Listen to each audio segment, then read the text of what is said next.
এবার metal presence কৃষি সংবাদ সুজলা সুফলা।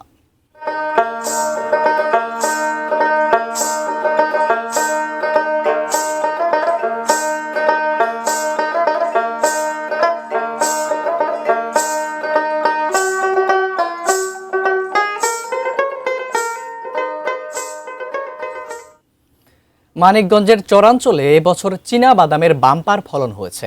উৎপাদিত বাদামের ন্যায্য মূল্য নিশ্চিত করা হলে জেলায় বাদাম চাষ আরও বাড়বে বলে জানিয়েছেন কৃষকরা। চলতি বছর জেলার শিবালয়, হরিরামপুর ও দৌলতপুর উপজেলার চরাঞ্চলে ব্যাপকভাবে চাষ হয়েছে চীনা বাদামের। কৃষকরা জানান, অনুকূল আবহাওয়া ও উন্নত জাতের বীজ ব্যবহারে ফলন বেড়েছে। রোগবালাইও ছিল তুলনামূলক কম। উৎপাদিত বাদামের ন্যায্য মূল্য নিশ্চিতের দাবি জানিয়েছেন চাষিরা।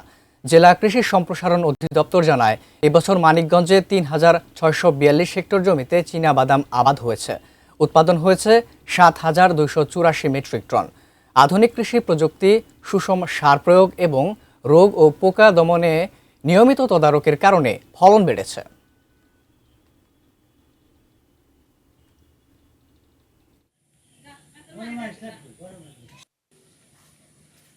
পরিপূর্ণ বাদামে বৃষ্টি পাইছে। এই বছরে ২৭ মন করে বাদাম নামতেছে। ফসল বাদামও ভালো সাইজে মোটা আছে, বাদামের দামটাও ভালো আছে, ভালো ফলন পাওয়া যাচ্ছে এবং কৃষক খুব লাভবান হচ্ছে। এছাড়াও কৃষি সম্প্রসারণ অধিদপ্তর কৃষকদেরকে নতুন নতুন প্রযুক্তি এবং ভালো বীজ সম্পর্কে জানাচ্ছে এবং এই সমস্ত বাদামে যাতে রোগবালাই পোকামাকড় না হয় সেই বিষয়ে নানান পরামর্শ দিচ্ছে।